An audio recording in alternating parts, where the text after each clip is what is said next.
Radio J. Radio J. Radio J. Le 10-11. Lise Gutmann. Radio J. Radio J. Les rendez-vous du mage. Radio J. Sophie Andrieux, bonjour. Bonjour Lise Gutmann. Alors, chère Sophie, c'est une ruche le mage. En ce moment, il s'y passe des choses. Ici, il s'en est passé hier soir, ce soir. Demain, ça n'arrête pas.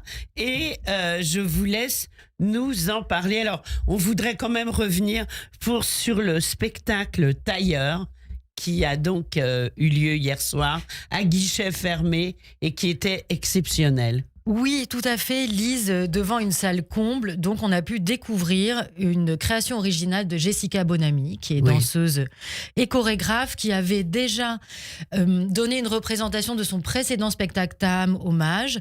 Et donc là, on l'a accueillie pour cette nouvelle création qui, cette fois-ci, est un hommage à son grand-père, qui était tailleur.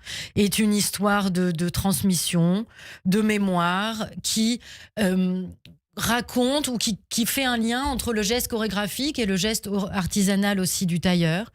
C'est une pièce d'1 heure et c'était vraiment un moment poétique, extrêmement beau, extrêmement émouvant, et elle a réussi vraiment à rendre hommage à ces petits métiers-là dans une chorégraphie, une mise en scène très épurée, avec de la lumière ocre, comme ça. Et ils étaient 3 danseurs, donc quand même, je tiens à dire leur nom. Donc c'était Vinicius Carvalho, Hermine Coudron et Jessica Bonamy Pergamente. Et vraiment, je les félicite pour cette très belle création. En plus, accompagnée merveilleusement à la clarinette et au chant par Marine Goldwasser, et au centure basse par Mador Carampour. Magnifique. C'était vraiment un très très beau spectacle. Ça leur a demandé beaucoup de travail. Ils ont travaillé pendant 10 jours dans l'auditorium du Mage. Wow.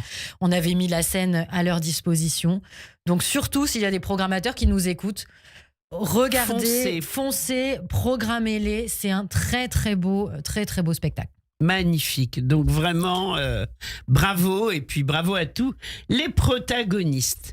Et ce soir, c'est aussi une histoire de transmission. Ce soir, nous recevons Adrien Sipel et Najib Sahil, qui viennent de publier un ouvrage qui s'appelle « Ce que les pères transmettent ». Et ça a été pour l'occasion pour eux de parler de leur histoire et de revenir aussi sur l'histoire de leur père, donc l'histoire d'une famille juive et d'une famille arabe, et comment eux-mêmes se construisent leur identité de père aujourd'hui. Donc ça va être aussi une rencontre très, très émouvante et très intéressante sur de quoi on hérite, qu'est-ce qu'on transmet et qu'est-ce qu'on devient. Et c'est à quelle heure ? C'est à 19h ce soir. Voilà, il reste des places, donc vous pouvez réserver sur notre site internet. Voilà, mage.org. Mage.org. Voilà, MAJ. Ou par téléphone ou sur place, si vous voulez venir. Voilà, donc une activité passionnante. Alors, une rencontre sur Djerba. Alors, vous vous souvenez, on a déjà parlé de plusieurs événements autour de notre exposition Denise Bellon. Mais oui. Qui donc se termine le 8 mars. Donc, surtout pour aux auditeurs qui n'auraient pas encore eu le temps d'aller il faut la y courir. Il faut y aller. Alors, cette rencontre, ce sera donc mercredi prochain, 18 février, autour de Djerba. Parce que Denise Bellon donc, est partie à Djerba en 1947 et a réalisé un reportage photographique. Elle a vraiment capturer un monde en train de disparaître avec l'indépendance ensuite de très nombreux, plus de 1500, de très nombreux juifs ont dû quitter la Tunisie à ce moment-là. Donc c'est vraiment le témoignage d'un monde disparu extrêmement émouvant. Ces photos sont très très belles. Donc on aura le plaisir d'en parler avec Sonia Felous et Moshe Usan. Et c'est une rencontre animée par Joseph Hirsch. Voilà, donc à ne pas rater. Ce sera le 18. Ce sera le 18 et le 17, je fais un petit retour arrière. Oui. Il y a l'inauguration d'un nouvel accrochage de tableaux de Fedor Lovenstein et Diane Esmond. C'est des tableaux qui ont été spoliés et dont les familles ont souhaité qu'ils soient exposés hommage. Donc, dans le cadre d'une rencontre, on va revenir sur l'histoire de cette spoliation et ensuite toute l'enquête et tout le travail de restitution qu'il y a pu avoir, parce que les familles ont pu retrouver ces tableaux très très récemment. Donc, nous allons en parler la semaine prochaine. Et je crois qu'on a en ligne Adriana Wallis qui a travaillé justement sur Diane Esmond et qui va nous en dire quelques mots. Bonjour Adriana. Bonjour. Oui, merci d'être avec nous ce matin. Alors justement, parlez-nous de cela. Eh ben, je suis ravie d'être là aussi. En effet, l'exposition qui sera vernie le 18, mercredi prochain, regroupe 2 artistes, Fedor Lovenstein et Diane Esmond. Diane Esmond, c'est ma grand-mère. Et quand j'ai grandi, je savais qu'elle était peintre. Mais j'ignorais complètement que son travail avait été spolié pendant la Seconde Guerre mondiale. Ça, en fait, c'est une découverte qu'on a faite. Personne ne le savait vraiment dans la famille. Et comment vous l'avez découvert, si personne ne le savait? En fait, c'est un cas qui est assez connu de l'histoire de la spoliation, parce que déjà, il est assez conséquent. Il y a 46 toiles qui ont été saisies. Et c'est aussi parce que le cas est particulier, puisque les tableaux ont été saisis à l'endroit même où était basé l'ERR. C'est l'organisme qui était en charge du pillage des œuvres d'art pendant l'occupation. Et donc, cet organisme s'est basé au 54 avenue d'Iéna, qui était justement l'immeuble où grandissait et où avait probablement son atelier. L'atelier de ma grand-mère était là. Et donc, c'est pour ça qu'ils ont saisi autant de choses. Et en 2021, 2 historiennes à 15 jours d'intervalle, l'une étudiait les femmes dont le travail a été spolié, il y en a peu, et l'autre étudiait les ateliers d'artistes pillés pendant la Seconde Guerre mondiale. Et toutes 2 ont pris contact avec mon oncle, qui vit aux États-Unis. Et ensuite, mon oncle leur a dit de me contacter, donc on l'a su. Voilà, en 2021, on a appris que certains tableaux qu'on a chez nous avaient été spoliés, puis par chance pour certains restitués, mais sur les 46 toiles, il n'y en a que 14 qui ont été restituées.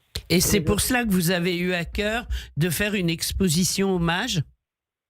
En fait, moi, oui, ça me semblait, une fois que j'ai su cette histoire, je suis allée aux États-Unis chez mon oncle voir les tableaux en question, et voir aussi, il y avait aussi plein d'autres toiles qu'elle a laissées à son décès, environ 200 toiles et des milliers de dessins, tout ça entassé dans une cave, plus des toiles en effet spoliées qui étaient magnifiques. Nous, on savait juste que c'était des toiles qui dataient de 1935, mais on ignorait tout. Et c'est les historiens qui nous racontaient aussi qu'elles avaient été exposées au salon d'automne et très remarquées, qu'il y avait des articles de presse qui citaient ma grand-mère alors qu'elle avait que 25 ans, et que ces toiles avaient été jugées comme très impressionnantes par rapport au travail de la couleur notamment. Et je pense à une toile de 1935 qui représente un clown et qui est une des 2 toiles que du coup j'ai fait rapatrier en 2025 et qui a été acquise et donnée hommage et qui sera exposée. Donc il y aura 2 toiles de ma grand-mère qui seront exposées, plus quelques documents explicatifs et photos. Donc c'est vraiment, ce sera un petit accrochage aussi bien pour ma grand-mère que pour Fedor Lovenstein. Mais en termes de symbolique, c'est fort parce que ces toiles, elles étaient au fond d'une cave à Boston. Ben oui. Et voilà. C'est incroyable comme histoire. Et est-ce que vous l'avez connue, vous, votre grand-mère? Non, en fait, elle est décédée la semaine de ma naissance, donc on s'est vraiment croisés. Et aussi, ce qui fait que peut-être ça m'a encore plus poussée à agir pour elle, parce que c'est pas simple de rapatrier des toiles, de trouver des musées qui veulent bien les avoir dans leur collection. Et le mage est au rendez-vous, et merci au mage. Ouais, tout à fait. Oui. Et je pense que c'est aussi parce que moi-même, je suis artiste. Et du coup, j'ai pu me projeter. Qu'est-ce que ça fait, en fait, quand on est artiste depuis, comme elle, quand la guerre a éclaté, ou moi aujourd'hui, ça fait 13 ans que je produis des œuvres. Et je me dis, si toute ma production est détruite et lacérée à coups de couteau, comme ça a été le cas pour elle, j'arrive à me projeter et à me dire, c'est pas possible de juste continuer sa vie comme ça, quoi. Mais oui. Et en fait, aujourd'hui, ça vous a beaucoup rapproché d'elle, j'imagine, de ce qu'elle a pu être. Vous avez dû avoir l'impression de la rencontrer quelque part à travers ses œuvres. À la fois, donc maintenant, en effet, je connais très bien l'ensemble de son travail. Je suis en quelque sorte maintenant l'ayant droit principal. Enfin, c'est moi qui vraiment va gérer l'estate Diane Esmond, comme on appelle ça, donc toutes ses œuvres. Et puis aussi, ce qui est étonnant, c'est la quantité d'archives que j'ai trouvées, que ce soit des archives personnelles, mais aussi des documents qui sont aux archives nationales, aux archives diplomatiques de la Courneuve, pour avoir déjà... Enfin, voilà, c'est une infinité de détails et d'informations sur cette grand-mère. J'ai la liste en allemand des 46 toiles qui ont été saisies, donc des toiles qui ont parfois été détruites, mais je connais, c'est une femme en robe de soirée bleue de 35 par 46 cm et... c'est annoté Farnistedt, ça veut dire anéanti, détruit. Donc j'ai plein de détails, mais pour autant connaître la personne, la rencontrer, c'est vraiment le point d'interrogation. En fait, vraiment comment elle était, sa personnalité. Ça reste une énigme, mais clairement, je me suis beaucoup rapprochée d'elle. Et là, je prépare une exposition en duo avec elle, qui sera au mois de mai à la galerie Anne-Laure Buffard, et dans le Marais, et rien que d'imaginer la devanture de la galerie avec le titre « Il restera la gravité » et nos deux noms en dessous, je trouve ça déjà très touchant en fait. Mais vous viendrez nous en parler, mais en attendant, évidemment, on court hommage, Sophie. Totalement, on court hommage pour découvrir ses œuvres. Bien sûr, passionnant. Alors écoutez, en tous les cas, on est très émus d'entendre votre très belle histoire finalement, une très belle histoire parce que aujourd'hui vous reprenez le destin de votre grand-mère en main, si j'ose dire, à travers le vôtre. On l'a bien compris et c'est tout à votre honneur. Eh ben, merci pour ces quelques mots. Ouais. Voilà, écoutez, en tous les cas, on vous souhaite tout le succès que vous méritez et quand l'expo aura lieu en mai, revenez vers nous. Je serai ravie de vous recevoir. Au revoir. Merci. Très bien, merci, au revoir.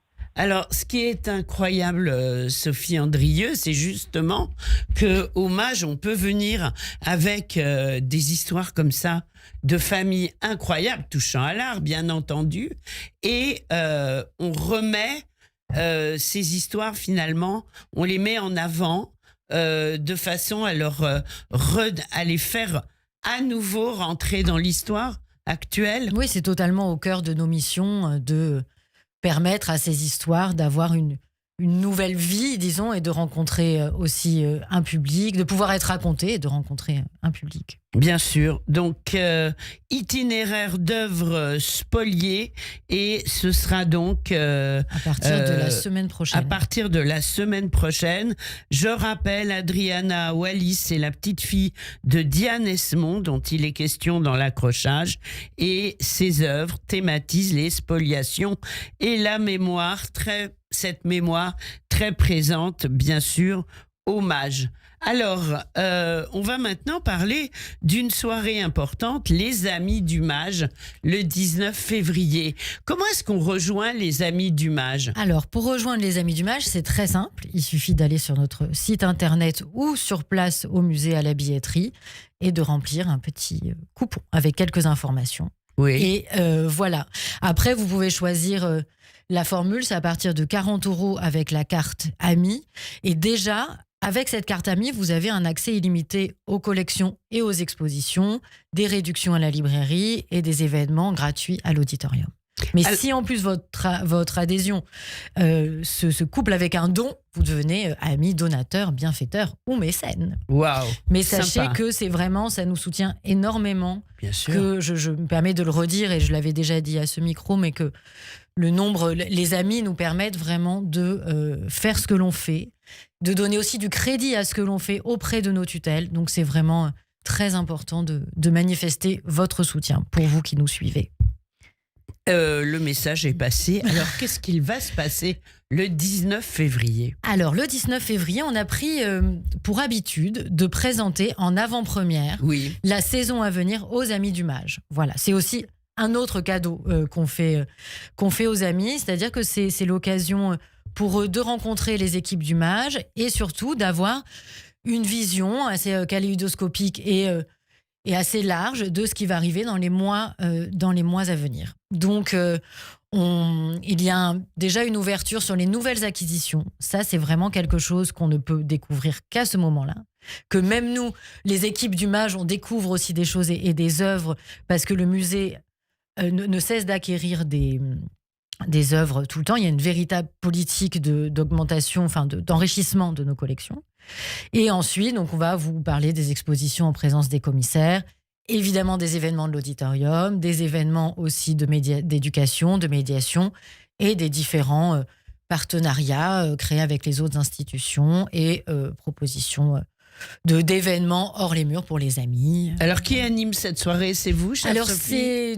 c'est Paul Salmona qui est, D'accord, qui est parfait. aux manettes, disons le maître de cérémonie, mais ensuite Et qui est chacun le directeur du qui mage. est le directeur voilà. du mage, et ensuite chacun vient présenter ce sur quoi il a travaillé. Il a travaillé Mais, et ce qu'il va proposer, Voilà, bien ce sûr. dont on se rend compte, c'est que là, je viens de vous parler de plusieurs événements qui avaient lieu hier, qui ont lieu demain, qui ont lieu la semaine prochaine, mais on est toujours dans une double temporalité à vous accueillir et vous proposer des événements. Et en même temps, la journée, en fait, on travaille pour tout ce qui va arriver. Donc là, je suis très heureuse et très émue la semaine prochaine de pouvoir dévoiler ce qui va nous attendre à l'auditorium. Alors, justement, donc, vous dévoilerez ce qui va nous attendre. J'espère que vous le dévoilerez aussi sur l'antenne Avec de grand Radio plaisir. J, voilà. Et puis, je rappelle qu'il y a aussi au Mage les ateliers pour enfants, que les vacances de février arrivent à grands pas. Inscrivez vos petits. C'est vraiment des transmissions incroyables et avec une pédagogie quand même exceptionnelle, et les enfants en retirent un immense bienfait, et les adultes aussi en fait. Voilà, surtout que vous pouvez laisser vos enfants et en profiter pour aller voir l'exposition de Denise Bellon et les œuvres aussi de Diane Esmond et de Lovenstein. Pardon. Voilà, donc on peut laisser les enfants en toute sécurité dans les ateliers, et Voilà. puis soi-même profiter et visiter le musée qui le mérite franchement. Alors on va maintenant parler d'un grand événement qui revient tous les ans, c'est la fête de Pourim au Mage. Oui, nous organisons tous les ans maintenant le bal de Pourim, qui est un événement très attendu, festif, familial, auquel on tient beaucoup. Donc, je vous l'ai dit, notez la date, c'est le dimanche 8 mars. Alors attention, cette année, c'est le dernier dimanche des vacances scolaires. Donc, si vous partez, prenez votre billet de train pour revenir le samedi. Voilà. Voilà. Ou le Parce dimanche qu'évidemment, midi, la date, ou le dimanche midi. la date qu'on choisit, c'est le dimanche après la fête. Oui. Donc là, ça tombe Le le 8 8 mars. mars. Et ça tombe aussi le 8 mars, on célèbre la journée de la femme. Et donc, Et donc, cette année, donc on retrouve Charou, donc pour un DJ set de musique judéo-arabe. oui, Et pour nous faire le récit d'Esther, nous aurons le plaisir de recevoir pour la première fois Julia Cincinnatis, qui est une artiste et qu'on peut voir parce qu'elle fait notamment le commentaire de la paracha sur Academ, mais elle fait de nombreuses autres choses et elle va nous proposer un récit d'Esther sur scène ce Magnifique. dimanche 8 mars. donc les femmes à l'honneur pour Voilà. célébrer Avec hommage, un répertoire voilà, la fête de judéo-arabe Pourim. avec Renette Loranès, Louisa Tounzia, etc. et tout le monde va danser, les enfants seront déguisés, peut-être les parents aussi, ça a toujours un immense succès. On se met dans l'ambiance avec le mix de DJ Charou.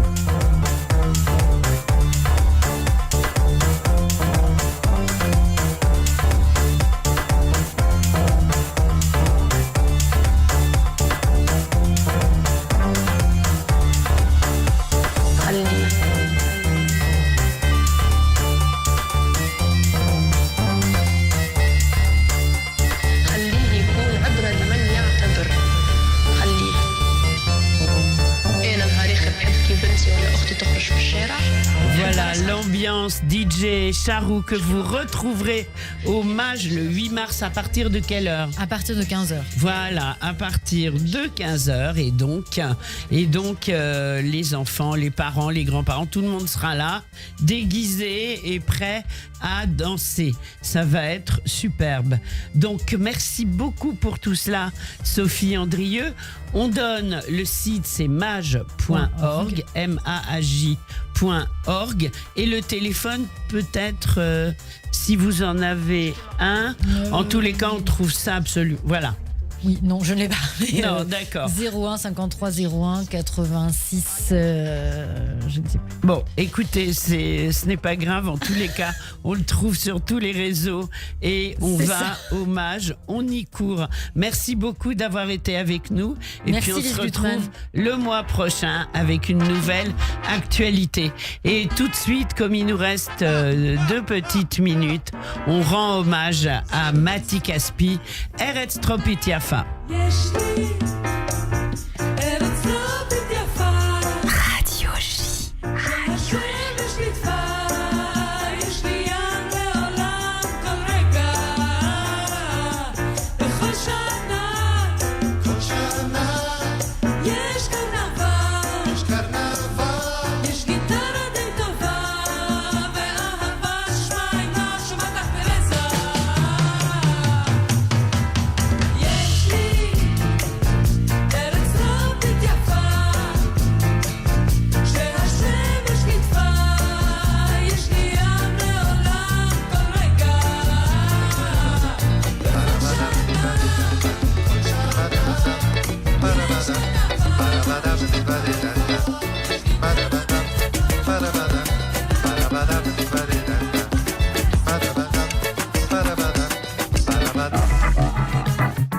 אצלי בבית יש חליל וטמבה, אצלי בבית קוראים שרים את הסמבה. Na minha casa todo mundo é bamba, todo mundo bebe, todo mundo samba. אצלי בבית כל הזמן הוא רק שמח, ואם רוצים לעבוד לא צריך מפתח. Na minha casa ninguém liga pra intriga, todo mundo xinga, todo mundo briga. נחמד אצלי בבית, כשאחד נכנס מיד אחר יוצא. Macumba lá na minha casa, tem galinha preta, gente de dendê. נחמד מאוד אצלי בבית, וכל מה שאתה רוצה אתה תמיד מוצא. Lá na minha casa, tem reza bonitinha, canjiquinha pra comer.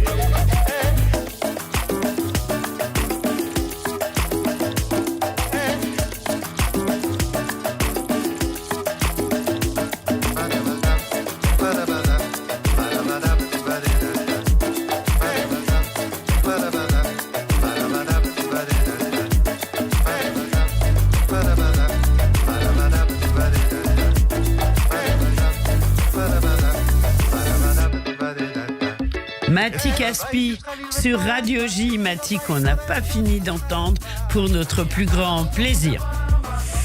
Ça, c'est uniquement sur Radio J. Radio J. Radio J. Radio J. Radio J. Bonjour, c'est Steve Nadjar. Je vous donne rendez-vous tous les jeudis soirs à 21h sur Radio J pour Géopolitique le Mag. Avec mes invités et chroniqueurs, nous commenterons l'actualité internationale pour vous aider à mieux comprendre les enjeux d'un monde qui bouge, au Moyen-Orient, mais pas seulement. Géopolitique le Mag, c'est tous les jeudis à 21h sur Radio J. Radio J.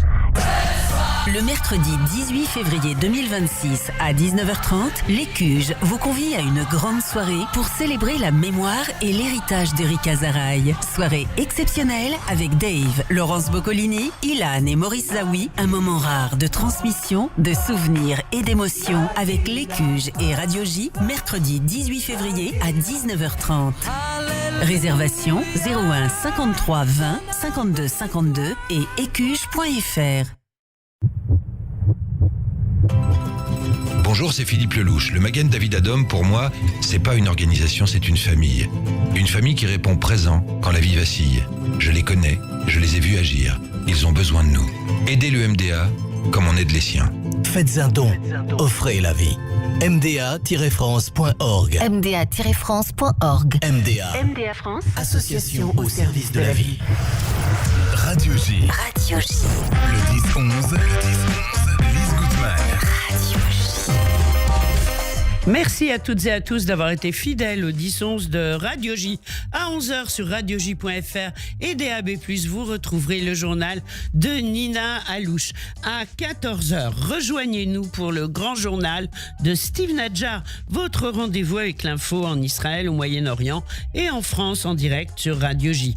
Aujourd'hui, vous écouterez Simon Moss pour la politique, Pascal Zonshine depuis Jérusalem, le décryptage de Christophe Barbier, Franck Tapiro et Chaim Nissenbaum. Rendez-vous donc dès 14h pour ce grand journal. Et à 15h, Cyrielle Sarah Cohen recevra Macha Merrill pour Sand Chopin au Théâtre de Poche. Montparnasse, un après-midi splendide, j'ose à peine interrompre, à ne rater sous aucun prétexte. En tous les cas, moi j'aurai le plaisir de vous retrouver très vite sur Radio J. Merci beaucoup à Serge Surpin à la réalisation technique. Et comme tous les matins, on termine avec l'espoir.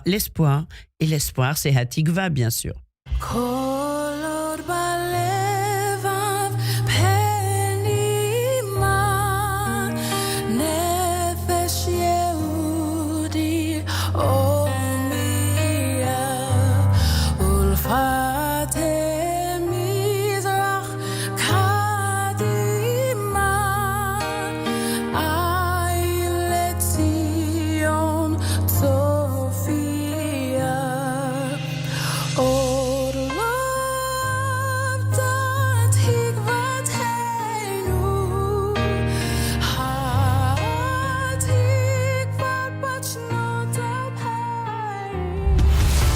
Radio J.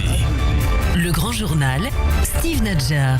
Bonjour, c'est Steve Nadjar. Je vous attends tous les après-midi à 14h pour le Grand Journal, votre émission en direct pour tout comprendre de l'actualité en Israël, en France et dans le monde, aux côtés de nos chroniqueurs et de nos invités.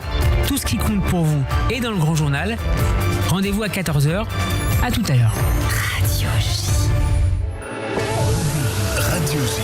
Vous écoutez Radio J à Paris sur 94.8 en DAB+, et sur notre appli Radio J. Radio J.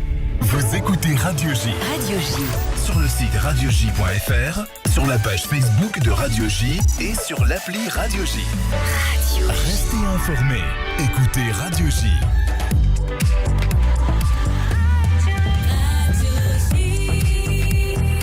Vous écoutez Radio J, il est 11h. Et tout de suite, on retrouve le journal de Nina Alouche. Nina, bonjour. Bonjour Lise, bonjour à tous. À la une de l'actualité, les États-Unis.